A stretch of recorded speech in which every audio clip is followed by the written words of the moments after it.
Hi, I'm Bill Arnold. Thank you for listening to this podcast of Real Recovery. There are many more podcasts available at myfaithradio.com. Your support makes this possible. Thank you. George, should I say welcome to Real Recovery or should I say surf's up? I like it. Beach blanket bingo. Ooh, here we are. Real Recovery coming at you today. We've got a great show. We've got a very special guest today, George. I don't think I'm going to tease it out yet, but we got some work to do before we bring on our guests. And because I want to talk tonight or today about relapse, I want to ask you, what do people that you work with say if they've had, say, 10 years of sobriety and then they have they've had a relapse in those 10 years? What do they say? I'm assuming you mean relapse going back to using. Going back to using. A lot of times, they don't know why they did it. I have never met anybody who had sobriety of more than a year that went back to using that was glad they did it. And that kind of knocks on my door anytime I'm thinking about, you haven't had a drink in a long time. I've never met anybody that had over a year's sobriety that wasn't really happy and glad they quit. And I've never met anybody who went back to using where it worked, where, those years sober, what a waste. I think what happens is the Holy Spirit convicts you like, you're not doing what you're supposed to. You're not doing what you said you were going to do. You're not doing what I created you to do. So I think there's that guilt there all the time. But a lot of people never come back then. People always tell me that they went back and some of them couldn't believe it happened, but others thought, well, I'll give it a try. And if it doesn't work, I'll just go back to recovery. And I think that's Satan's way of allowing them to make a decision and qualifying with it. If they're wrong, they'll change it and go back. Problem being, we've been to a lot of funerals of people who didn't. It sounds like it's going to be temporary, and that's must be the bargain you make. I'll go back, and if it's not working, I will be right back on my recovery program. But that's not the way it works. Correct. Yeah. I think you need other people in your life. Where I see people go back is they're usually not working with anybody, helping them get sober. That this was a thing they did to get out of trouble, and they stopped doing what they were doing to get sober in the first place, working with other people, being in community. We all like to isolate, and getting away from community, getting away from prayer, daily devotional, working out, taking care of yourself. You have a one-day escape from using. And my sobriety is being based on a spiritual condition of being connected to God one day at a time. Matthew 6:34, do not worry about tomorrow. Each day has enough trouble of its own. Mm-hmm. So, George, when you are confronted with a temptation or a thought, and I would say you're getting probably some kind of emotional or spiritual hijacking when you say to yourself, I think I can go back and try having a drink, and if it doesn't work, I'll get back on my program. That's a big lie. But how much time do you think there is? How much crisis time are you looking at? Is that an hour, a half hour, 5 minutes? It's almost like when the dessert tray comes by, and all of a sudden your brain lights up like the scoreboard. You're trying to figure out what you're going to have. And you say, no, I'm going to pass. And then they walk away, and then you're kind of over it. Not you in specific, but in general. Okay, I missed that. A normal person. Because my thought is leave that here. Yeah. I think... I want to encourage people to say, if you're having a little attack and you think I'm going to use, weather the storm, because it might only be, 15 minutes, 10 minutes? Yeah. My favorite prayer is, God, give me the power, strength, and desire to stay sober. I'll say that when I walk into a drinking situation. Sometimes when I get carried away with a commercial on TV, I say it in my head. We're supposed to pray without ceasing, and I think it's a conversation with God all the time. To do that, it's natural for us to go back. And I know a lot of people that are different than I am that say, well, I'll never drink again. I don't say that. I said that once, and it turns out I was wrong. Mm-hmm. It's real easy to go back. I had a dream last night that I was back in treatment. Now, usually I don't remember my dreams. And what I remember waking up this morning was the feeling of nobody believed what I was saying. My life was a total disaster, and I didn't know who I was anymore. Whoa. And that's almost like the gift of the dream where you go back to using and you wake up and you're not sure you didn't really do it.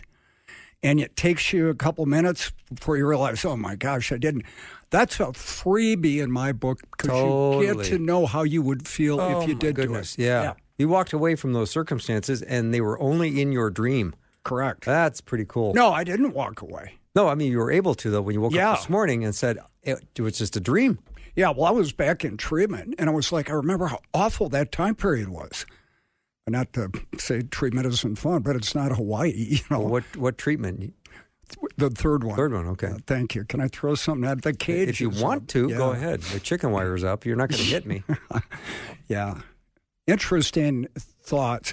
You always want to check, and we talked about step 10 last week on our show. Go back and listen to it. It was great. You always check in at night how you're doing, and when you wake up in the morning, God, what would you have me do today? So you don't get that far away. If you're going to use again, you walked away from God big time. Mm-hmm. And then you start to create situations where you systematically withdraw and put yourself in a place where I think it's now easier to use because I've pulled my accountability. I'm not going to meetings. I've stopped going to church. That's just a recipe for disaster. Oh, the double life again? Oh, here we go. James Bond on the relapse. Yeah, not good. I got secrets, no. Not good. All right, we're going to take a little break. When we come back, Karisa and her husband, John, will be on the show. That's all next.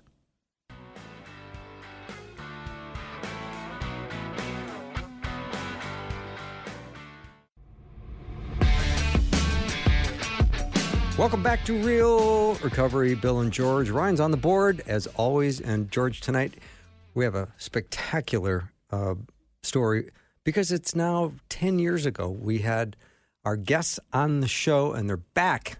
And they're back in a big way. And they're sober. Of course, they're sober. Which is great. Yeah. And we were talking before we came on the air. That does not always happen. We've had people that we were talking about that have passed away, that went back to using. And it's really cool to look back and see what God's done in your life. So I can't wait to hear your story. And I love the stories that have, you can see God's footprint all over it. And there is a remarkable story tonight in studio because our guests are our own station manager, Karisa Rogers, and her husband, John. Welcome to both of you. Thank you. Thank you for having us. All right, so let's go back 10 years ago. When you did the show, we were live, and you didn't even use your real names. We were live on a Sunday night, though, Yeah. and our names were J and K. And there was a certain level of anonymity you wanted, and we honored that, of course. But now 10 years later, you're back with 10 years of sobriety, and look what God's doing in your life. And now it's Karisa and John Rogers here in studio. It's spectacular. Yeah, and I've been thinking about that, too. Why did we want to be anonymous back then? And I think what's really come to mind for me is how much shame I had around my story and how little did I understand what God was doing. And I wanted to be anonymous for so many reasons. But now, 10 years later, I want it to be known what he's done in our lives. Well, I would love to hear both of your stories. I know you can do it probably in 2-3 minutes apiece. So, John, would you lead off? Sure. I was drinking for the majority of my adult life. From even as young as 16, I started, and then I got heavily into it when I became of legal age. And that continued. I mean, I think it was wrapped up a lot in the crowds that I was hanging out with when I was younger, but then it got into, I didn't mind drinking alone at all. I realized that pretty quickly, so I didn't have to be in a social context for me to enjoy drinking. So I went from high school to some college, and then getting into more adulthood when I was of legal age to drink. That was kind of my escape when I didn't like things about myself or like how life was going. That's just what I chose to, occupy my time with. That's how I chose to medicate. And as I got further into adulthood, I think I was blessed in that I had a dad who was an alcoholic, who was in recovery. He was sober for over 20 years when he passed away. But he, in many different ways, by going to his meetings on Thursday nights, by just telling us about his recovery, me and my brother, I was aware that tendency was within me. And from that awareness, I think it was a realization that I was an alcoholic. That wasn't always something I was willing to accept, especially early on. It was just a nagging feeling of, oh, that's me too. My brother didn't have it. I knew that much, but I had the sneaking suspicion that I had it too. So add that in, and I was still drinking, dealing with the guilt of, oh, I'm definitely an alcoholic. I need to stop this at some point.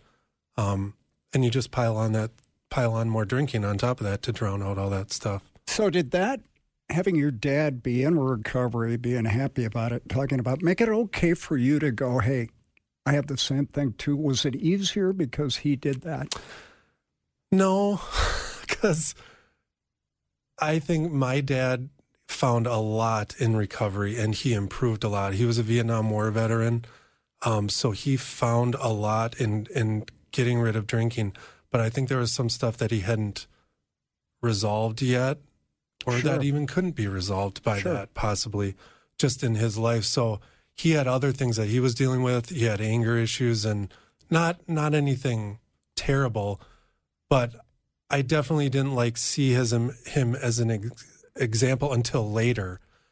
Later on, I could reflect back and say, wow, what he came through and was able to quit drinking, and even to just have a small amount of frustration or anger was acceptable for what he was dealing with. So at the time, I didn't look up to him. I didn't look at him as an example. But later on, I definitely did.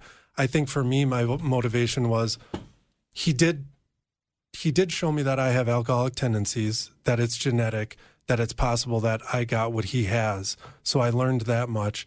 And then later on, I think it just became the writing was on the wall where I was headed if I didn't stop. That's what got me to ultimately want to stop. How long did you have the idea that maybe I have this before you quit?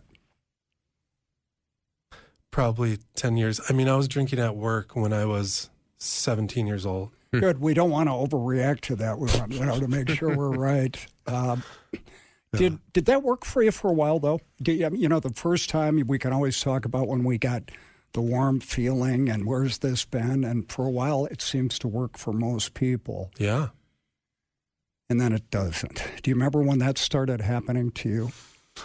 I honestly, I think it worked fine for me up until the day I said I need to stop.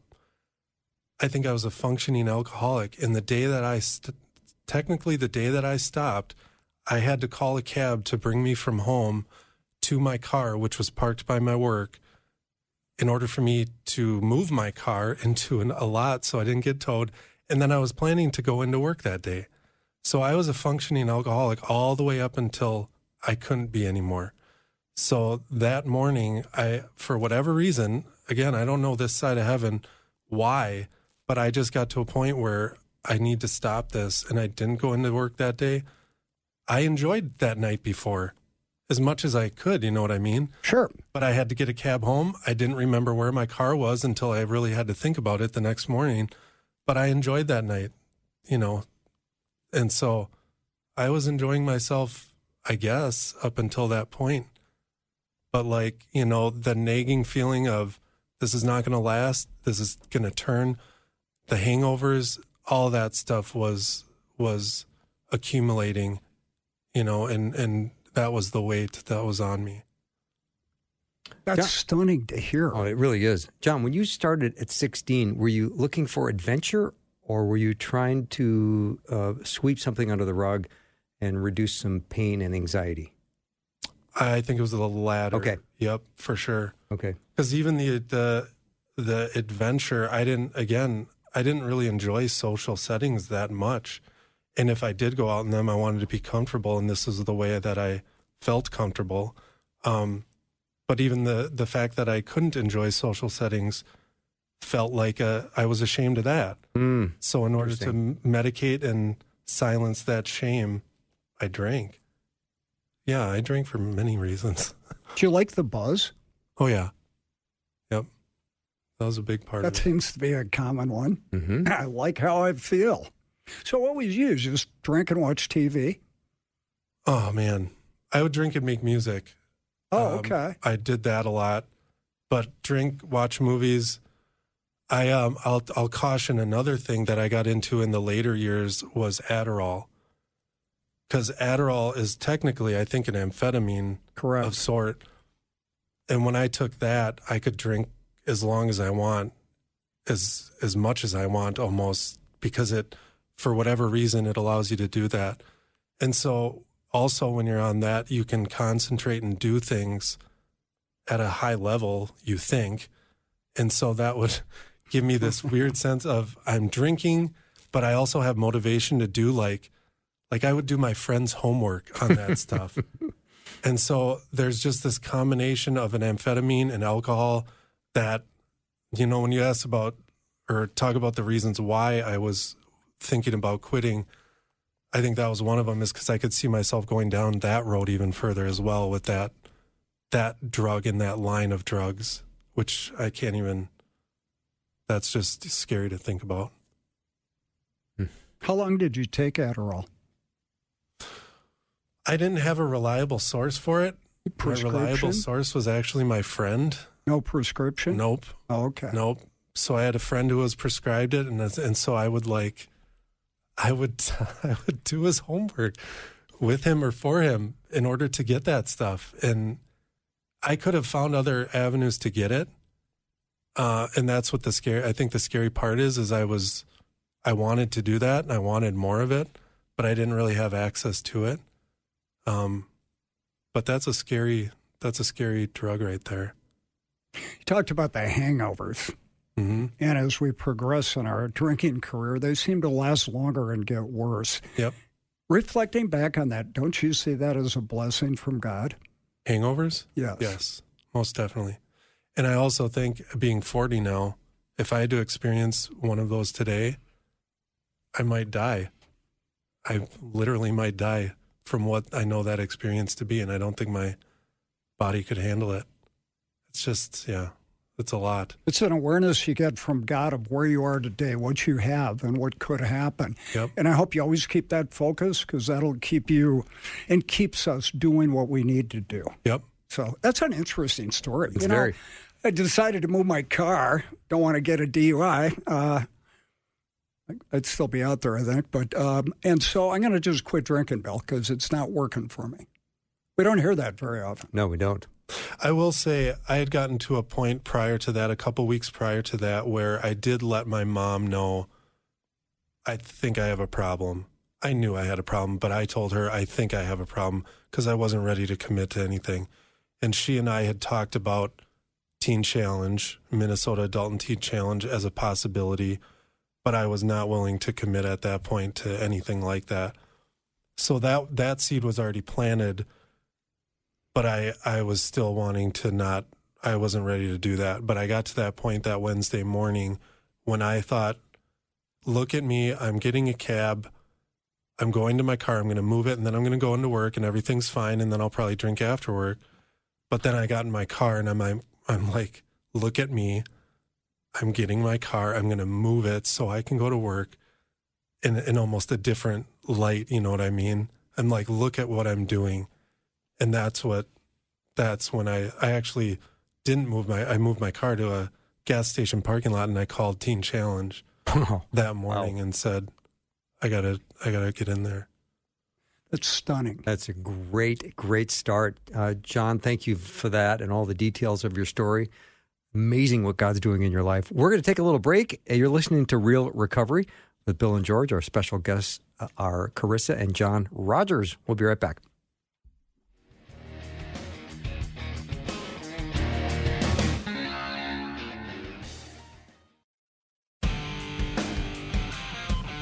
Very special guests in studio with us. You're listening to Real Recovery with Bill and George.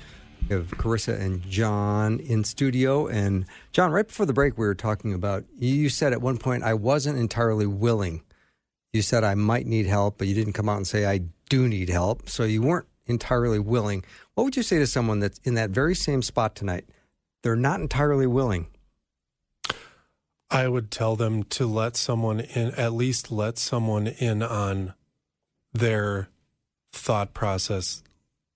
Because if nobody's aware of it, like I told the story of my conversation with my mom, she's the first one I let in on the fact that I was having a problem because I hid it very well. It was not apparent to the people around me that I had a problem with drinking.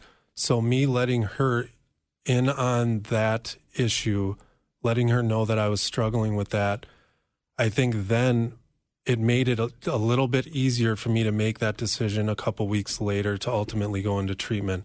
So my advice to anyone that's struggling with it would be to just let someone in on what they're dealing with.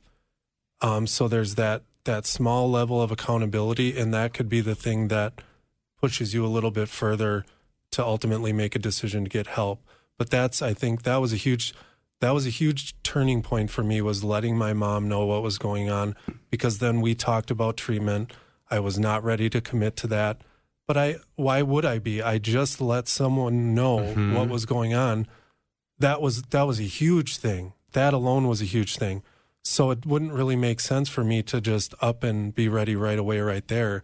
It still took a couple of weeks to let that settle even, and then ultimately make that decision. So yeah, I would just let someone in on it, a trusted person, preferably someone who is sober, and that has an idea of what needs to be done with that and in recovery, I think would be the best. That's awesome, John. Great job, by the way. Thank you for everything you shared. All right, Karisa, we're all looking your direction now. We want to hear your story. Well, thank you for allowing me to share it. And my journey with alcohol really didn't begin till after high school to increase in terms of being problematic in my life. And I think a lot of it pointed back to when I became a bartender. And I was a waitress since I was 16, so I was working in restaurants, but I was looking for ways to make more money so I could move out to California to be a part of media and making a difference for Christ through media. And so I tried to raise a lot of money working in a restaurant, hospitality industry, and bartending put me in direct access to a lot of alcohol and a lot of people that drink alcohol, including myself. And so part of the lifestyle that goes along with it is, what do you do after work? To socialize, you go out with your friends that you just worked with all night, and you spend all the money you just made, and you buy people shots in the bar. And it was just the lifestyle that went along with it. And I don't think I was strong enough in my faith and my spiritual maturity at the time to understand that this was not God's best for me. And I just immersed myself in it because I wanted to make friends. I wanted to be accepted. I really did have big dreams. I wanted to move out to California, but really my addiction started taking place at that time in my life. I was about 18, and I really spiraled downhill and quickly. And I went through a lot of heartbreak. I sabotaged myself. I was really hard on myself because I had really high expectations, and yet crying myself to sleep, blackout drinking, promiscuity, all the things that I never knew I was capable of doing ended up happening. And I would try to justify it the next day when I pulled myself together, because I know I'm a daughter of the one true King, and I was raised in the church. But yet when I was stuck in that cycle, I couldn't understand it. I couldn't understand how I could be doing those things. So I would just really numb it again by drinking again that night. And that was a cycle for me for many, many years, until it got really, really hard. And I think one day I decided, I need to get out of this city. I need to move to California, do what I had set out to do right after high school. So I raised $3,000, just enough money to get out of the city, and moved out to LA when I was 21. Had no connections out there, but I knew it was the right thing for me to do, is to just kind of have a fresh start. And God protected me out there in so many beautiful ways that I can see in hindsight now. But it was what a remarkable journey it's been. And to think back at myself then, I had a former pastor of ours tell us, wherever you go, there you are. And the drinking didn't stop. And so when I was out in California, I had amazing experiences. I was able to grow and develop in my career path. I went to school for broadcasting out there, but at the same time, I was still drinking and still struggling, and still not living out or walking on the path that God had for me. And I think it's so interesting because when I was out there, I was thinking back to when I was 25 years old.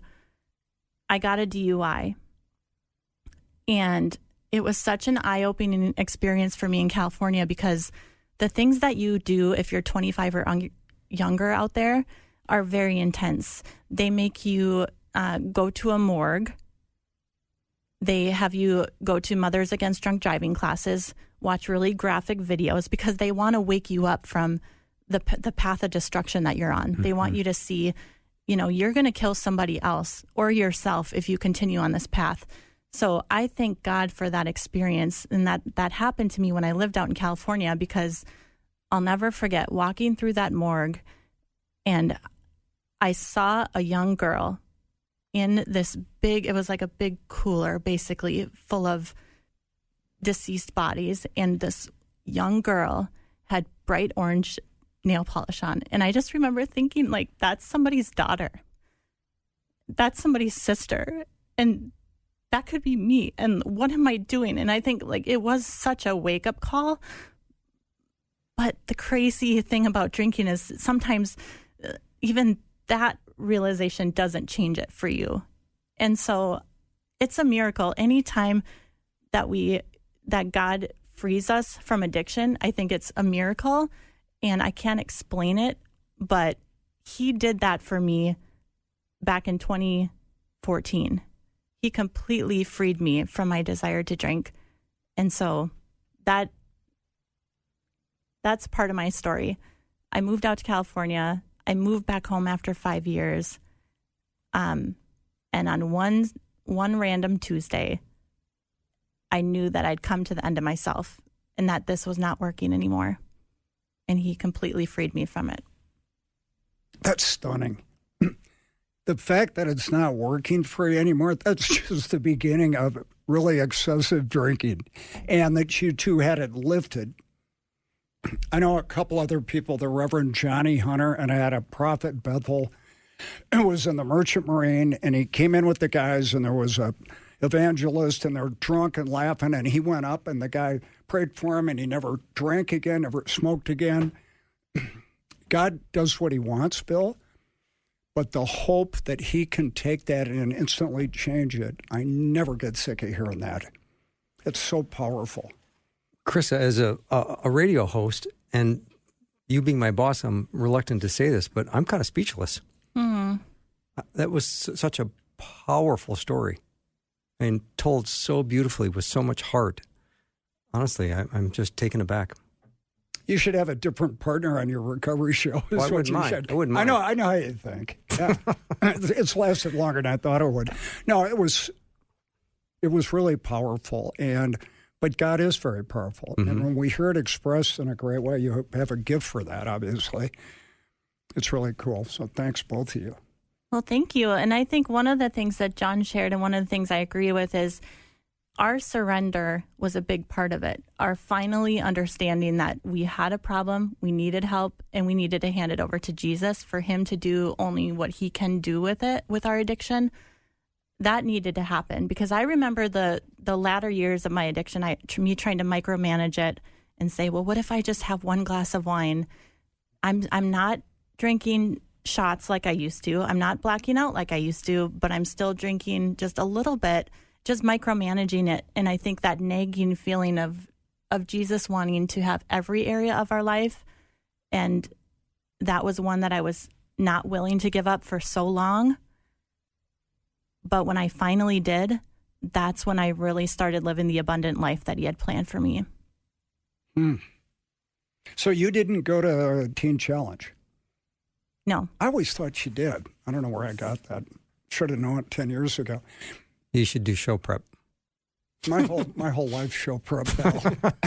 I'd like to do less prep. But he has you in a ministry that was everything you started out with when you were a girl. That's pretty interesting. You kind of wandered a little bit, probably picked up some good experience, more empathy, and now you're here. Great story. That's a great story. We're going to take a little break and come back.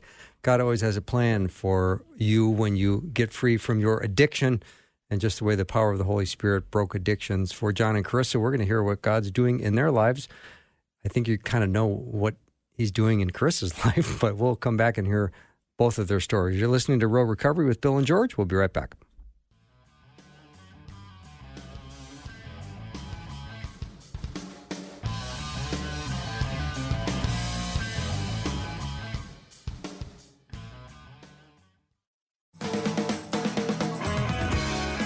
We're back with Real Recovery. Karisa and John are our special in-studio guests today.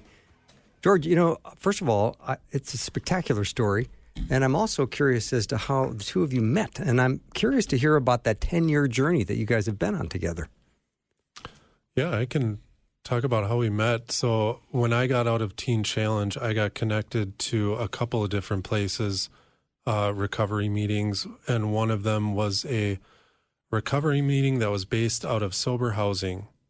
And so I started going to that Tuesday night recovery meeting after I got out of Teen Challenge, and it was great, and it provided a great foundation for myself, fresh out of treatment.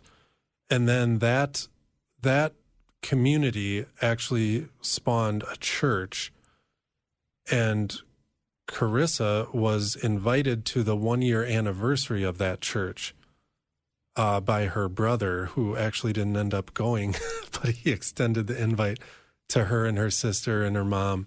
So they came to that 1-year anniversary, and Karisa started attending that church. She started attending that recovery meeting as well.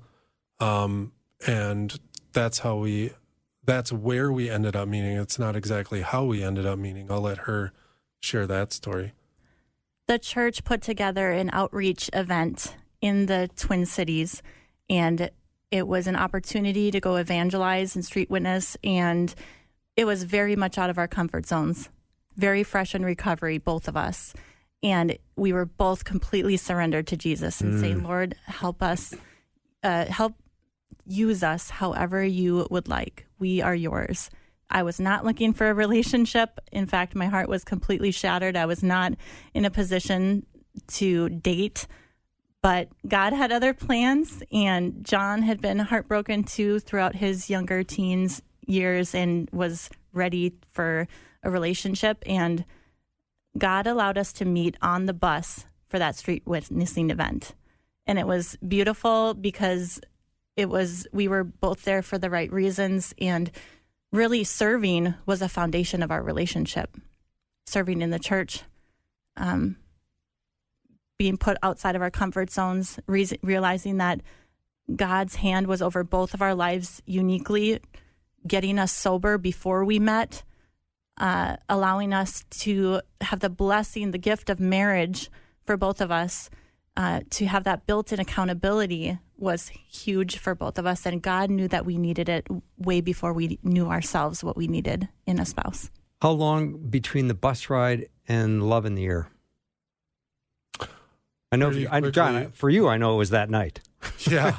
Well, honestly, so the fact that we were on the bus, there's a little more to that story. So we were part of this outreach event that was over a weekend, and we showed up on the first day.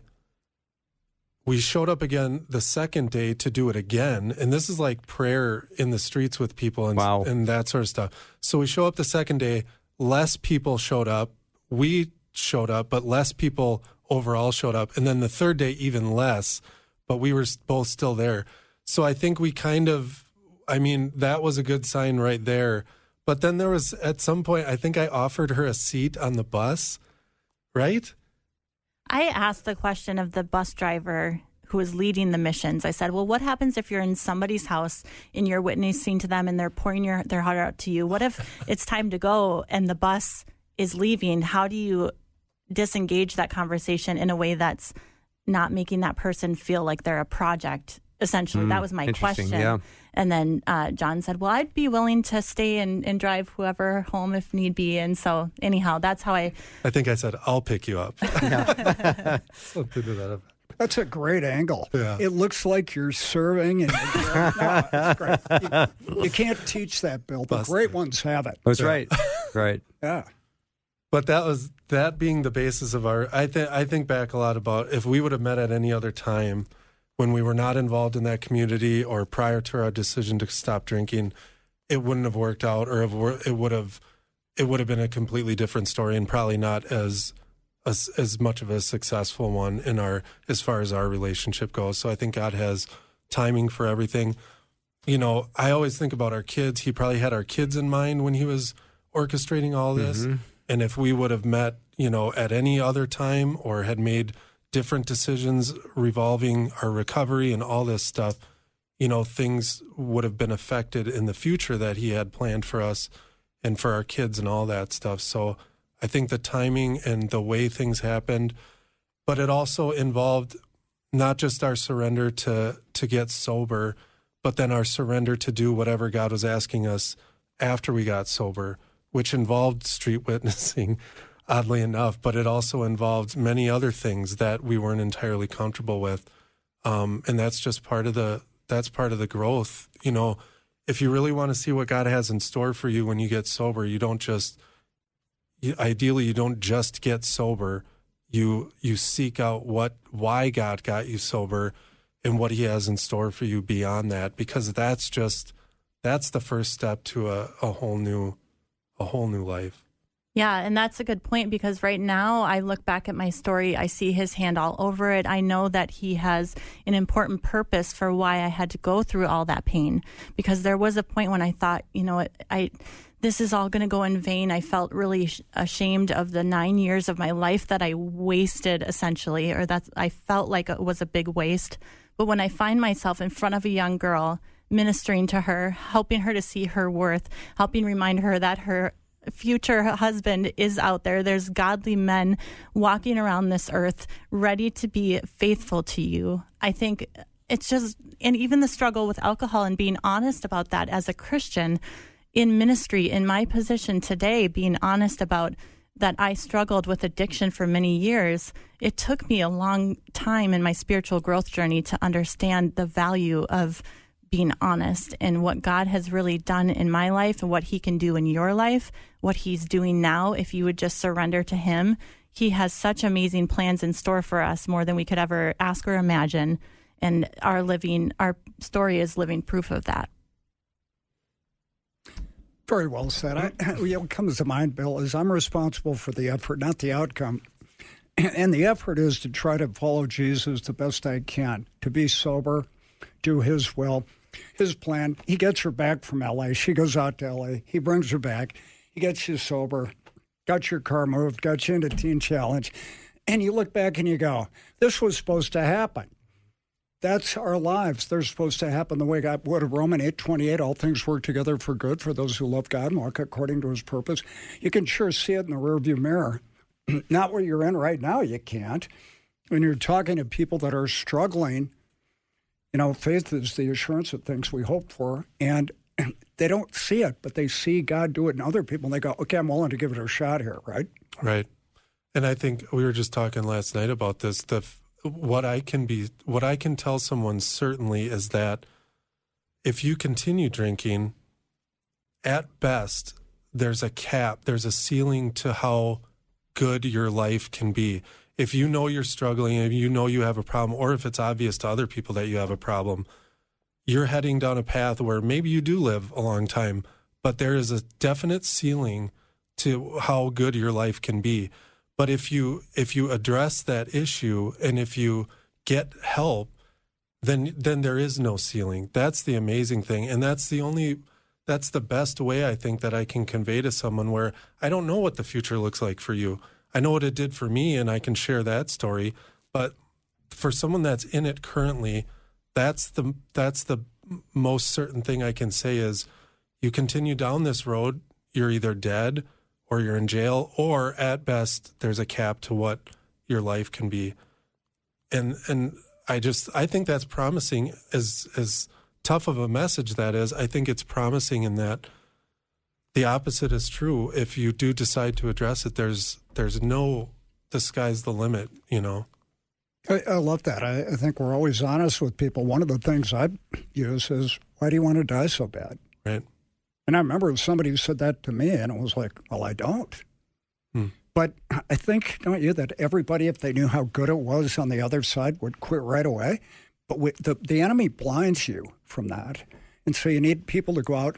Somebody might hear your message and 5 years from now go, you know, that guy said that or she said that. So you never know. Right. Plant the seed. Now, are you choosing to worship in a recovery-oriented church community?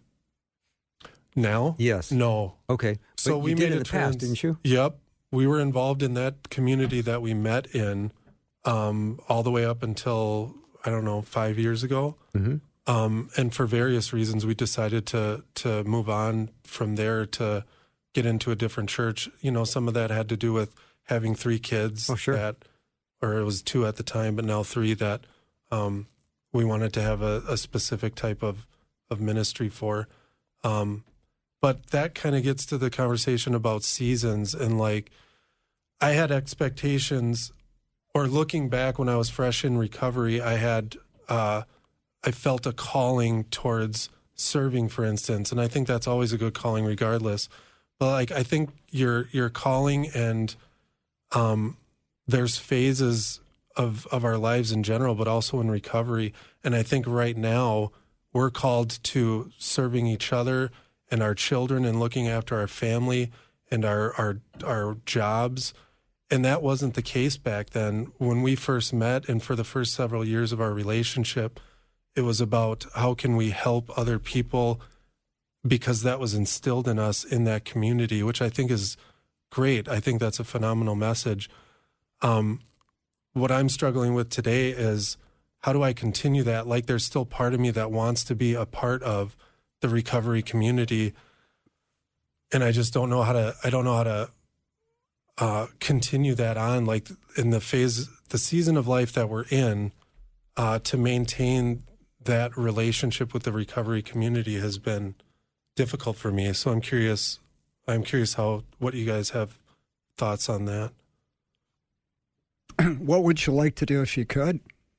I'd like to go to meetings, and I would like to be in contact with more men that are struggling, and not just get, some of these random phone calls every once in a while. Yeah, I think the best part of my recovery is working with people. I think Bill would say the same thing. Absolutely, yeah. And looking with 3 kids, I never did that because it would tie into my time, I'm sure. That's not true, but I never had kids. I think you can find an hour a week, and it's just a matter of where. And if you really want to do that, I encourage you to maybe call Teen Challenge or, church, or maybe at your church start a Christian recovery group. Sure. Or what do you think, Bill? Well, first of all, I think the idea of recovery churches that are out there across the country are a great place for people to land. Mm-hmm. And then maybe you're going to find that that's going to serve you for a season, and then you're going to find something else. Well, I think we're supposed to go out, aren't we? Absolutely, we are. And I know, like Bill goes down to the Salvation Army and speaks every Friday night. He has for 15, 16 years. 15. Mm-hmm. Yep. And, he works here, and then he goes down there. But I know he gets a lot out of it, and the guys do. I don't know, you talk it over with my boss, too, right? And do it. I think if it's on your heart, you can do it. I think you'd be really good at it, obviously. Yeah, thank you. So, and even as a couple, the fact that you guys can do it together would be so powerful. Because there are a lot of couples that are on the fringe of, are we going to make it? Right. So I think that would be a very cool option, too. Yeah, I think there's a lot out there. And you got a great story. The other thing is, guys can't rule you out because you're doing what you said you were going to do. Mm-hmm. You have something I want. People that are there, even though they don't quit right away, there's a part of them that wants change. And it might take to me 7 years. And I'm not exactly knocking out of the park every day now. We all struggle. Yep. But you get to see somebody, hey, I'm happy, I'm joyous, I'm free, I'm sober, and I'm a Christian. I want that. Who doesn't? Right. Just continue to live your life and be an example for people to see and to be able to reach out to and just be available. Yeah. Yeah. I think there's a lot of people out there that are supporting you and rooting for you on your recovery journey, and that recovery is possible, sobriety is possible, and having fun and being on the adventure with God has been such a beautiful gift. And we know that he has a mission for each and every one of us. And I think our stories never go in vain. So no matter how dark you think your past is or how far removed you feel like you are from the hand of God, it's just not true. He has such amazing plans for you. And I think if I could have told my 21-year-old self that in the pit of my addiction, I don't know that I would have believed it back then, but I sure wish I had somebody in my life that would be willing, and that's the person I want to be today, is to be willing to go to people that are struggling, to be willing to share what God has done, what he's capable of doing in your life, and that there's freedom and there's abundant life on the other side. I mean, this is one thing that was hard is the weight of sin and shame that weighed on me, but just read Bible verses about how your sins are thrown into the sea of forgetfulness. As far as to the east is to the west, Jesus died on the cross and forgave you of all of your sins. And if you can just receive that and walk in true freedom, that's my prayer for you today. I know there was something you probably had to let go to find your place of sobriety. And there's people out there listening right now that they think to themselves, I got to let this go. I got to let this go. Can you name one thing you had to let go? I mean, it's a pretty broad category, but I would say pride. Pride, there you go. For sure. That's a great answer, actually. What about you, Karisa? My desire to control. Oh, boy. Another good one. What about you, George? My desire to get hammered. I liked getting drunk. Yeah. You were a party guy, weren't you? Oh, I loved it. I feel better. It's so much better than my normal life. And I think what you're talking about is if you just could really find that God's way is better. And I don't think we stay in it because we should and we have to. It's a want to. And that comes from the Holy Spirit by doing it. And I don't know how that breaks down, but that's it, right? I mean, I wouldn't go back. I can drink again. It's not going to work out. I don't want to lose what I have with Jesus to go drink. You guys don't either, right? It's better.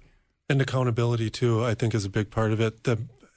If you're building relationships in recovery, there's a lot of people that are accountable and are aware of your story that you're accountable to.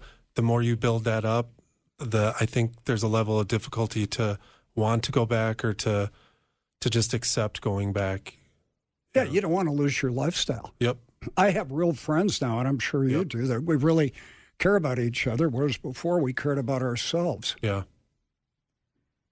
And what's at stake? We don't want to lose our marriage. We don't want to lose our influence with our kids and our influence with those in our lives. And so we are so grateful that God set us on the path of recovery together. We're stronger together, and we're so grateful for what God has done in our lives and what he can do in your life. So if you just believe it, he's with you, and he's got amazing plans for your life. Karisa, John, thank you very much. What a spectacular story. And Karisa Rogers and John Rogers have been our guests, formerly K&J.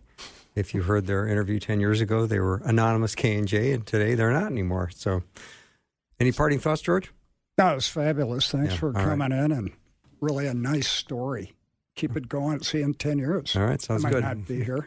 That's all the show we have for tonight. Have a great week. We'll see you next time.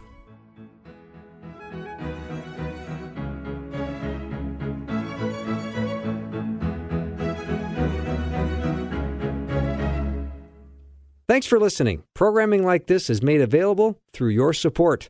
Information available at myfaithradio.com. Coming this Easter, an epic 4-part audio podcast series, The Christ. My hour has not yet come. My son Your hour was written before time. David Oyelowo. He claims to be a king. Tom Pelphrey. My kingdom is not of this world. Paul Walter Hauser. He is the light, the true light. John Rhys Davies. And Patricia Heaton. The Christ. Wherever you listen to podcasts. There are moments in life when you don't know what comes next. In one moment, everything changed. And in those moments, people discover something unexpected. That's the moment that the color came back in the room. It was literally like a light switch went on. On the Wow God Stories podcast, you'll hear true stories of real people. We start calling out on the Lord. Wow God Stories, wherever you get your podcasts and at myfaithpodcasts.com.